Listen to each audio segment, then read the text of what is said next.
سعودی عرب میں ریاض cricket league کے جانب سے MBS ویژن 2030 کرکٹ چیمپئن شپ کا انعقاد کیا گیا۔ دیر ماہ جاری رہنے والے کرکٹ ایونٹ میں 60 مختلف ٹیموں نے شرکت کی، جبکہ 4 ٹیموں نے فائنل میچز اپنے نام کیے۔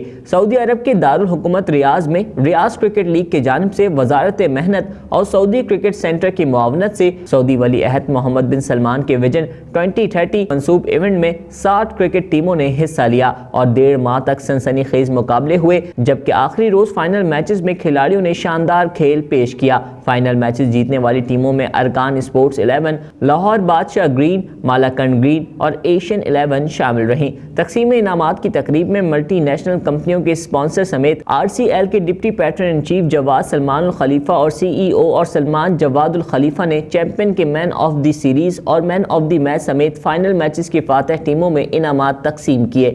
اس موقع پر ریاض کرکٹ لیگ کے صدر حنیف بابر کا کہنا تھا کہ ہمارے لیے یہ بات قابل فخر ہے کہ اب کرکٹ کا کھیل سعودی عرب میں سرکاری سرپرستی حاصل کر رہا ہے، جس سے کھلاڑیوں کو آگے بڑھنے کے مواقع ملیں گے اور ICC میں سعودی کرکٹ ٹیم کی پوزیشن مزید بہتر ہوگی۔ اجمل حسین منہاس، DNN نیوز، ریاض، سعودی عرب۔